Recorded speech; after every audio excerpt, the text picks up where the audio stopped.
जहन का पन्ना दूसरा हो गया, जहन का रुख दूसरा हो गया मेरा। अब मैं दूसरी बात कहने जा रहा हूं, जो सोचा था वो नहीं कहने जा रहा। अल्लाह ताला ने जमीन को और आसमान को 6 दिनों में बनाया। आसमान के बनाने में सिर्फ 2 दिन खर्च हुए हैं और जमीन के बनाने में 4 दिन सर्फ हुए हैं।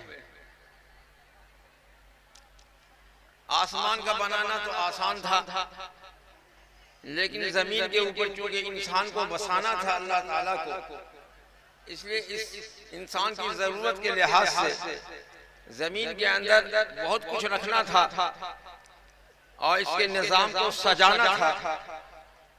इसलिए जमीन के बनाने में 4 दिन लगे और आसमान, चांद, सूरज, सितारों को बनाने में सिर्फ 2 दिन लगे।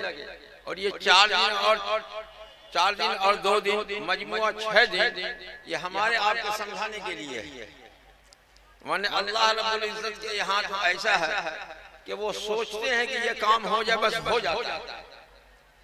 लेकिन ये सिर्फ हमारे आपके समझाने के लिए है कि जमीन को अल्लाह ताला ने 4 दिन में और आसमान को 2 दिनों में पैदा फरमाया।